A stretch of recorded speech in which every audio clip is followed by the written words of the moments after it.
Okay, so section 3 looks at conflict in relational systems. It's a relatively short section, but there's a lot of information in it. So let's take a look at uh, the most important, the most central concept. You figured out what your conflict style is and what your stressed conflict style is. But conflict is relational because you're not in a conflict unless it's someone with whom you are interdependent, i.e. you have to have a relationship with that person. So their conflict style is also going to come into play. So it's not just a matter of what you choose to do. It really looks at how the different people in the conflict interact. And there are two basic ways that people can interact. It can be a complementary, which means you do the same thing, or it can be symmetrical.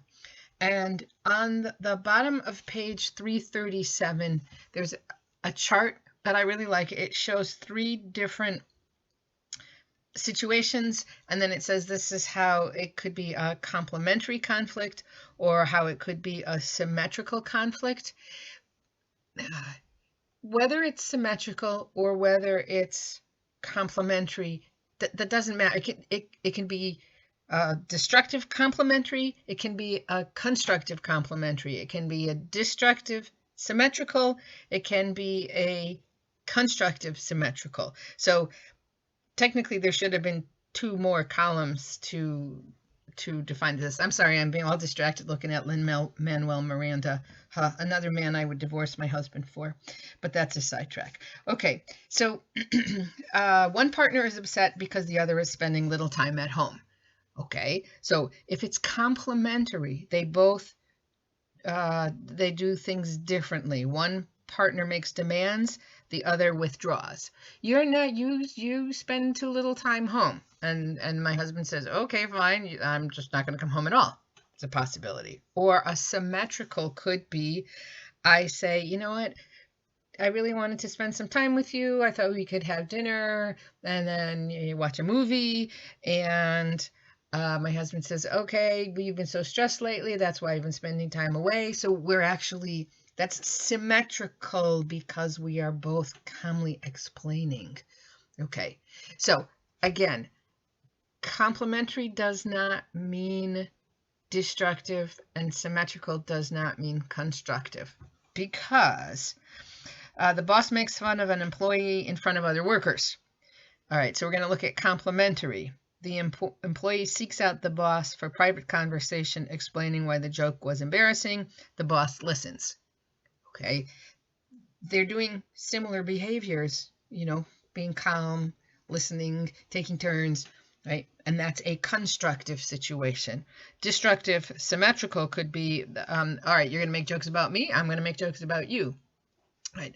So I remembered very few people in the class, if anyone, knew what Hamilton was about.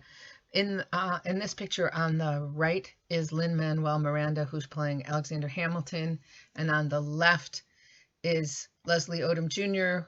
playing Aaron Burr. And basically what happens is these two keep getting into conflicts, keep having a conflict, and it's getting bigger and bigger and bigger, and it's becoming what we call an escalatory spiral.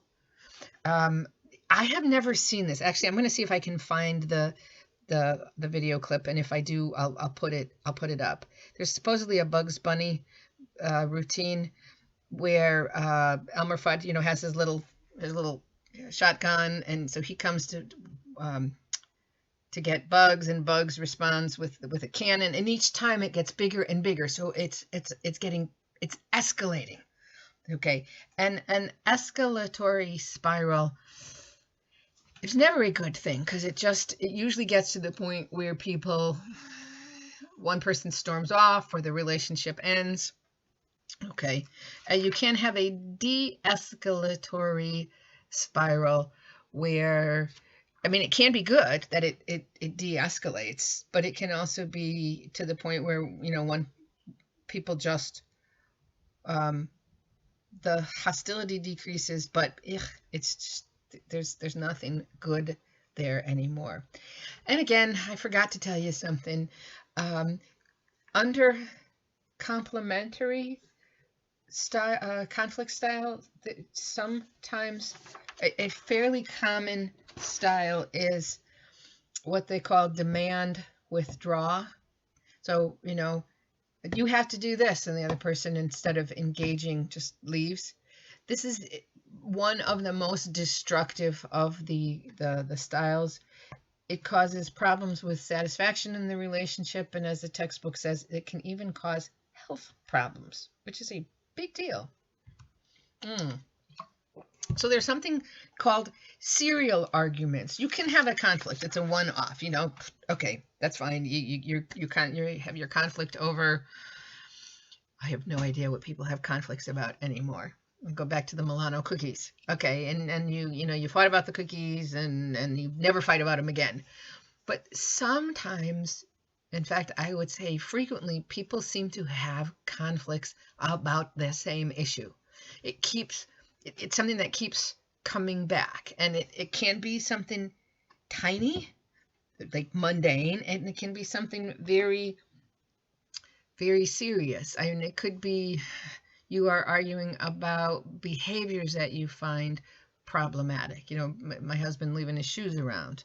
Or you could be having an argument about someone who never hangs their towel up. They just leave a damp towel on the floor. Okay, it could be personality characteristics. You could be arguing over something like, okay, I'm an introvert, so I'd like to, well, again, in normal times, after a tough week, I just want to stay home. I want to read a book. I want to watch something on TV, and my husband and kids, they want to go out. They want to interact with other people. So there's the introversion, extroversion issue there. And maybe we have this conflict and we deal with it. We come up with a plan, or we don't. We argue, and then everyone is dissatisfied. Maybe, or we avoid it, or one of us gives in, and so we keep coming back to this same argument. Or you could have the communication styles. One person maybe says, we need to talk. The best way to deal with this is for us to talk it out. And the other person can say, I am not going to talk about it. I just want to leave. So if you think about it in your conflict, are you saying like, we're back again for this? How many times do we have to talk about this? It is a serial argument. You might need to have, as they say, third-party intervention. If conflicts are really serious, definitely seek professional help. All right, the last, two more topics in here. They have a picture of Justin Bieber because of a song that he sang about. One was contempt, and the other was defensiveness. Okay, so there is a great video on the page about John Gottman's work on these. He calls them the Four Horsemen. And these are signs that there is a serious problem in the relationship. Criticism means you're not criticizing a person's behavior, you're criticizing their character. Defensiveness, it's not my fault, it's yours. Contempt, you're not even worth my time. And stonewalling, I'm not even going to talk about it. So rather than me talking about it, I really urge you to watch the video. There's a little problem because the sound is off, which always drives me nuts. The mouth's moving and there's no sound. Okay, definitely read. Oh, I'm going to sneeze. Watch that video. So the last part in this is the idea of conflict rituals. That if you think about it, especially if it is a serial conflict, do you have a ritual that every time you're going to get into this argument, or every time you're working with you're interacting with a certain person, you have what they call a repeating pattern of interlocking behavior? And this can be that, withdrawal, or demand withdrawal. Okay.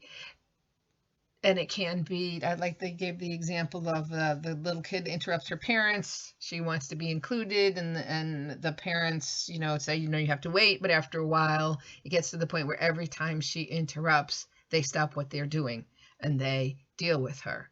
Okay. Annoying. Child is going to learn to that it's okay to interrupt and that she is the center of the world. So that's a problem. So I like this line. Rituals are a problem in a very specific case when they are the only way that relational partners can handle conflicts. Because if you remember, when we talk about